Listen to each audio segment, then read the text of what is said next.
Best का मुकाबला और यहां हम बेस्ट पिक्स का तड़का लेकर आए हैं आपके लिए। चलिए आपको तीनों कैप्टन यानी कि देश के जाने माने फंडामेंटल स्टॉक पिकर्स से पहले इंट्रोड्यूस कर दूं। हमारे साथ हैं जियोजीत फाइनेंशियल सर्विसेज के गौरांग शाह, इन्वेस्टमेंट इवेंजलिस्ट प्रकाश दीवान और मार्केट एक्सपर्ट अमरीश बलिगा। आप सबका स्वागत है। ये प्रकाश, ये मार्केट एक्सपर्ट क्यों नहीं, इन्वेस्टमेंट इवेंजलिस्ट क्यों? क्योंकि आप सबको प्रोत्साहित करते हैं स्टॉक मार्केट्स के लिए, क्योंकि आप सबको प्रोत्साहित करते हैं इन्वेस्टमेंट के लिए, इसीलिए क्या? बिल्कुल बिल्कुल आशीष, देखिए एक रोल होता है जिसमें आप लोगों को एनकरेज करते हैं, गुमराह होने से बचाते हैं, उनकी दुविधाएं सॉल्व करते हैं और उनको एक सही, आपके हिसाब से जो सही रास्ता है वो दिखाते हैं। तो ये वही काम है। और एक्सपर्ट थोड़ी है, हम लोग तो स्पेशलिस्ट है, एक्सपर्ट होने में अभी बहुत देर है। अरे वाह, तो ये इंटरेस्टिंग इन्वेस्टमेंट इवेंजलिस्ट है प्रकाश दीवान साहब। अच्छा, पहले बता दूं आज करने क्या वाले हैं। क्रिकेट था और उसको शेयर बाजार से जोड़ना था, क्योंकि एंड में हमें चाहिए तो एक बढ़िया पोर्टफोलियो, शो के एंड में हमेशा की तरह बढ़िया पिक्स का समावेश हो जिसके अंदर। तो क्रिकेट के दरअसल 3 फॉर्म्स होते हैं। पहला टेस्ट क्रिकेट। टेस्ट क्रिकेट यानी कि सबसे लंबा फॉर्मेट, कहा जाता है सबसे टफेस्ट, क्योंकि आपकी मेंटल स्किल्स, मेंटल एबिलिटी को टेस्ट करता है। आपको वॉल बन के, जैसे हम राहुल द्रविड़ को कहते थे, इसीलिए कहते थे वॉल बनकर खड़े रहना है। खड़े रहेंगे तो रन्स अपने आप बनते चले जाएंगे। तो आप समझ ही गए होंगे मैं कहां जा रहा हूं। डटे रहना है, लंबा निवेश करना है। तो ऐसे कुछ बेहतरीन स्टॉक्स जो बहुत लंबी अवधि के लिए आपके पोर्टफोलियो में शुमार होने चाहिए, लंबी अवधि में बढ़िया over a period of time compounding के रिटर्न्स आपको देते हुए नजर आएंगे। दूसरा फॉर्मेट कौन सा जाना माना है? वनडे का, लिमिटेड ओवर्स का, लिमिटेड समय में कमाई करने का, 1 से 2-3 साल के टाइम होराइजन में कुछ बढ़िया पिक्स का तड़का। और तीसरा सबसे इंपॉर्टेंट 2020 फुल टू एंटरटेनमेंट, कम समय में ज्यादा चौके छक्के लगाने का मन। तो देश के जाने माने एक्सपर्ट से जानने की कोशिश होगी भाई अगले 2-3-4 महीने के लिहाज से कौन से वो धमाकेदार रिटर्न्स देने वाले 2020 टाइप स्टॉक्स होंगे। तो शो के एंड में होगा क्या? हमारे पास 9 स्टॉक्स का बढ़िया पोर्टफोलियो, 3 बहुत लॉन्ग टर्म के पिक्स, लंबी अवधि में पोर्टफोलियो में डटे रहना है जिनके साथ 1 से 3 साल के टाइम होराइजन वाली मीडियम टर्म पिक्स, और अगले कुछ महीनों के लिहाज से बढ़िया पोजिशनल ट्रेड्स। तो बढ़िया पोर्टफोलियो कंस्ट्रक्ट होकर हमारे सामने आएगा। यह है आज का थीम। और गौरांग सर, वो कहते हैं ना, doesn't get bigger, doesn't get better than this. क्या वो mother of all test matches के लिए हमें तैयारी करनी है ना? मस्त माउथ वाटरिंग कंटेस्ट होने वाला है ना? क्या लगता है आपको? जी हाँ, बहुत ही धन्यवाद, बहुत बहुत धन्यवाद आशीष। पहले तो आपको और आप सभी को शुभ दिन हमारे तरफ से।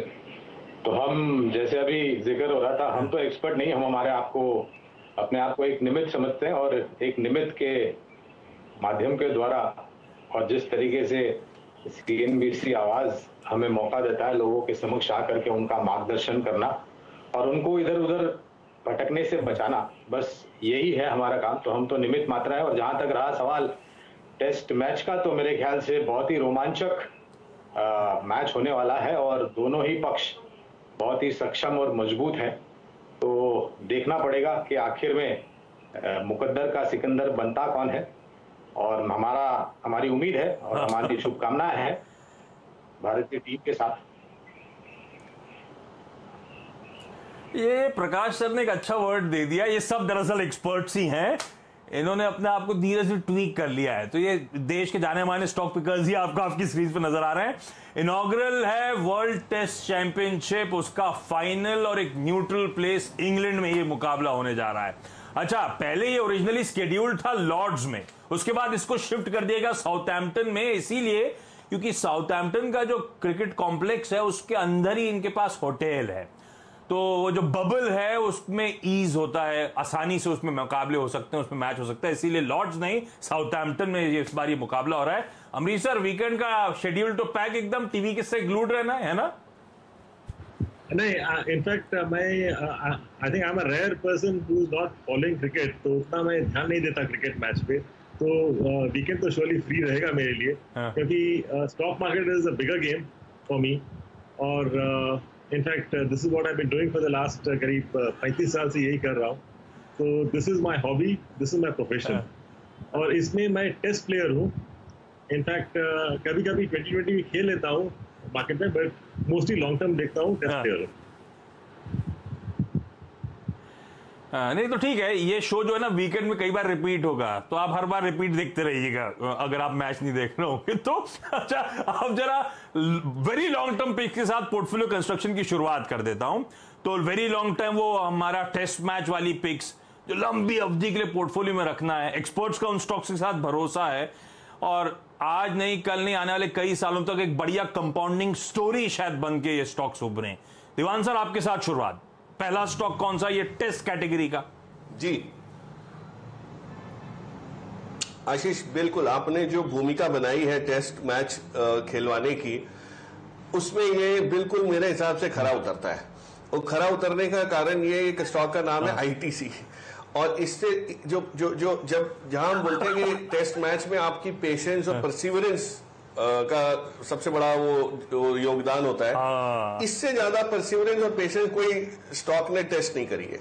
अब इसके बारे में जानते तो सब है, पर मेरे हिसाब से जो डिविडेंड यील्ड का आपको बेनिफिट मिल रहा है और जो आगे चल के इसमें इंप्रूवमेंट एफएमसीजी के बिजनेस में, होटल बिजनेस में आने की उम्मीद अब बन रही है, मुझे लगता है कि ये पूरी तरह से री रेट होने की तैयारी है। और जिस दिन ये शुरू होगा उस दिन आपको इसमें ईएसजी फंड्स भी आने लगेंगे, क्योंकि इनकी बिजनेस प्रोफाइल चेंज हो जाएगी थोड़ी बहुत, और जो वैल्यू कैश जनरेशन की हो रही है उसका कहीं ना कहीं आंकलन जो है वो अलग तरीके से होने लगेगा। तो अच्छा खासा 50% का अपसाइड यहां से आपको आराम से दिला सकता है। थोड़ी सी पेशेंस और टेस्ट करेगा, काफी कर लिए और कर लेगा।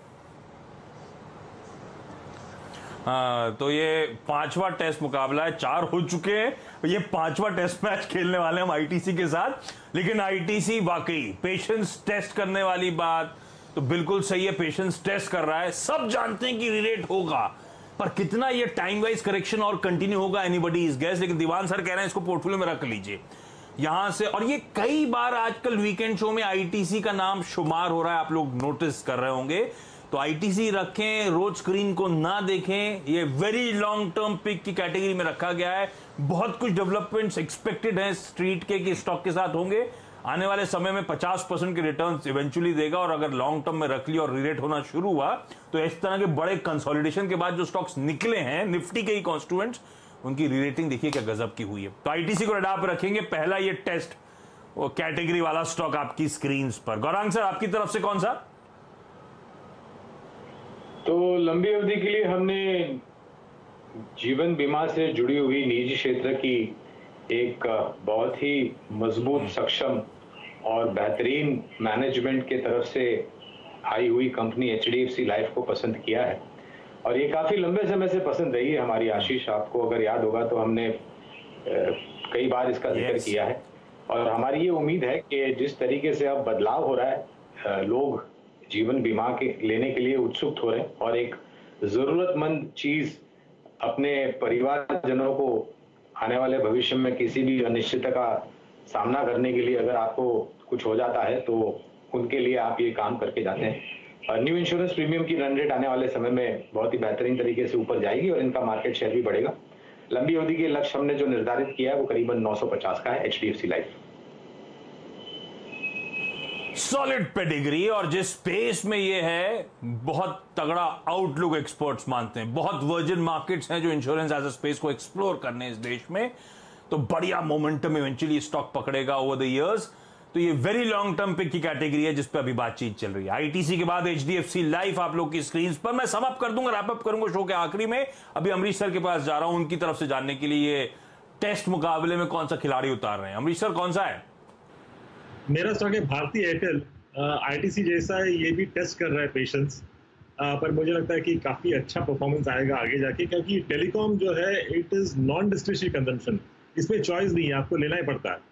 और एज ऑफ नाउ चार्जेस काफी कम है, ARPUs are the lowest in the world, पर आरपू इस लेवल पे रहेगा नहीं। I think clearly it should shoot up over the next 2-3 years। और भारती के पास लार्जेस्ट एक्टिव सब्सक्राइबर बेस है, करीब 34 करोड़ सब्सक्राइबर्स है, which is close to 97% of total subscribers. तो and secondly it is also the fastest growing. और जैसे कि मैंने आरपू का बात किया था, इनका आरपू करीब 145 का, expected to go to 200 over the next possibly 9 to 12 months. और उनका जो medium to long term target है करीब 300 रुपीज का आरपू का टारगेट है, which means nearly double from here. और इनका परफॉर्मेंस भी काफी अच्छा रहा, despite that the stock has not moved. EBITDA growth देखा था करीब 28% डिस्पाइट कोविड। और आगे जाके 5G इंफ्रास्ट्रक्चर तो इनका ऑलरेडी प्रूवन है, हैदराबाद में इन्होंने लॉन्च भी करके टेस्ट भी करवाया था। स्पेक्ट्रम काफ़ी है इनके पास, करीब 19,000 करोड़ का स्पेक्ट्रम भी लिया है। सो ग्रोथ के लिए स्पेक्ट्रम तो हाथ में है। तो मुझे लगता है कि it is quite attractively priced, क्योंकि ज़्यादा चला नहीं है। ईवी बाय एबिटा करीब 6x का है, और यदि सम ऑफ टोटल पार्ट्स करते हैं तो करीब 720 का निकलता है। फिर भी मैं बोलता हूँ कि इसका जो टारगेट है करीब 680 का होना चाहिए। बिल्कुल सही बात, ये भी वाकई पेशेंस टेस्ट कर रहा है। वो QIP इशुएंस हुआ था, उसके बाद लग रहा था रीरेट होगा, अब हो जाएगा।